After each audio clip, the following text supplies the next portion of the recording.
રાજકોટ શહેરમાં મેઘરાજાએ જોરદાર બેટિંગ કરી છે। ચોમાસાની સિઝન વચ્ચે હવામાન વિભાગે રાજ્યના અનેક વિસ્તારોમાં ભારેથી અતિ ભારે વરસાદની આગાહી કરી હતી। તેની અસર હવે રાજકોટમાં પણ જોવા મળી રહી છે।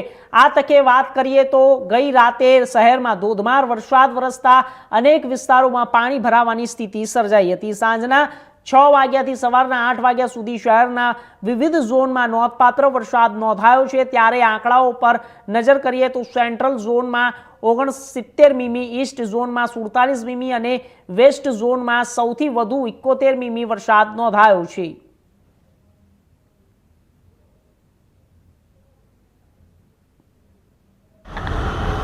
हाल जी रीते हवामान विभाग द्वारा गुजरातना કેટલાક શહેરોને ભારેથી અતિ ભારે વરસાદની આગાહી કરવામાં આવી છે તેને લઈ રાજકોટમાં પણ ગઈકાલ રાતથી જે કહેવાય કે ક્યાંક ધીમી ધારે તો ક્યાંક જે કહેવાય મુશળધાર વરસાદ છે તે વરસી રહ્યો છે। દ્રશ્યમાં જોઈ રહ્યો છો કે ગઈકાલ રાતથી આજ બપોર સુધીના 12 વાગ્યા સુધીમાં રાજકોટમાં જે કહેવાય જે રાજકોટના કેટલાક વિસ્તારો છે જે રાજમાર્ગો છે તેમાં ક્યાંક ધીમી ધારે તો ક્યાંક મુશળધાર વરસાદની છે તે આગમન થઈ ચૂક્યું છે। ગઈકાલ રાતથી જે રીતે રાજકોટમાં જે વરસાદી ઝાપટાઓ શરૂ થયા હતા અને જે વીજળીના ગડગડાટ સાથે જે વરસાદ વરસ્યો હતો તેને લઈને અત્યારે કહેવાય રાજકોટનું જનજીવન છે તે પ્રભાવિત થયું છે। રાજકોટના નીચાણવાળા વિસ્તારોમાં અત્યારે હાલ ધીમી ધારે જે વરસાદી પાણી આવી રહ્યું છે તેને ક્યાંક ક્યાંક પાણી ભરાવાનો પણ સમસ્યા છે તે લોકોને થઈ રહી છે। સાથે સાથે વાત કરીએ તો અત્યારે રાજકોટમાં જે ગઈકાલ રાતના 11 વાગ્યાથી આજ બપોરના 12 વાગ્યા સુધી જે વરસાદ પડ્યો છે તેનું જોઈએ તો અત્યાર સુધીમાં જે કહેવાય 2.5 થી 3 ઇંચ જેટલો વરસાદ છે તે નોંધાઈ ચૂક્યો છે। હાલ અત્યારે લોકો છે તે અત્યારે રાજકોટના લોકો છે તે વરસાદને લઈ અત્યારે એક બાજુ ખુશ જોવા મળી રહ્યા છે તો ક્યાંક ક્યાંક જે વરસાદી વાતાવરણથી જે પોતાના કામ અર્થે જતા લોકોમાં પણ ક્યાંક ક્યાંક જે કહેવાય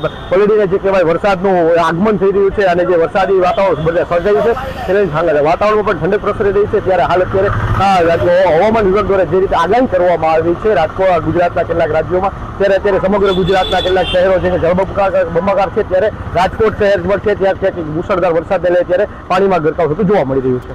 કેમેરામેન હાર્દિક મોહને સાથે પ્રતિક લીંબાણી, રાજકોટ।